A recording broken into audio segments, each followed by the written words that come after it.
कभी कभी इंसान चुप इसलिए नहीं होता कि उसके पास कहने को कुछ नहीं होता, बल्कि इसलिए कि बहुत कुछ होता है जो लफ्ज़ों में नहीं ढल पाता। ये कहानी उस खामोशी की है जो आवाज़ से नहीं, दिल के वज़न से पहचानी जाती है।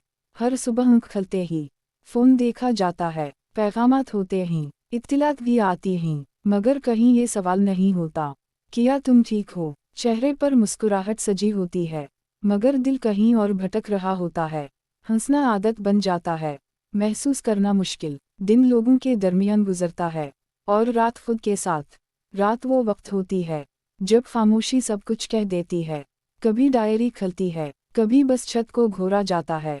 दिल चाहता है बोल दिया जाए, मगर समझ नहीं आता कि किससे और किया।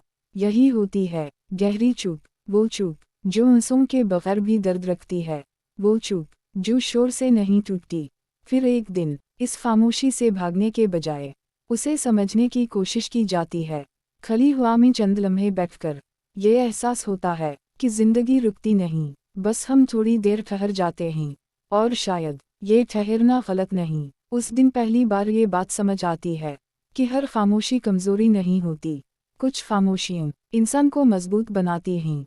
किसी को लंबी वजाहत नहीं दी जाती, बस खुद से एक वादा किया जाता है, मैं ठीक होना सीख रही हूँ। वक्त लगता है, हर दिन आसान नहीं होता, मगर अब ये मालूम होता है कि ये चुप हमेशा के लिए नहीं।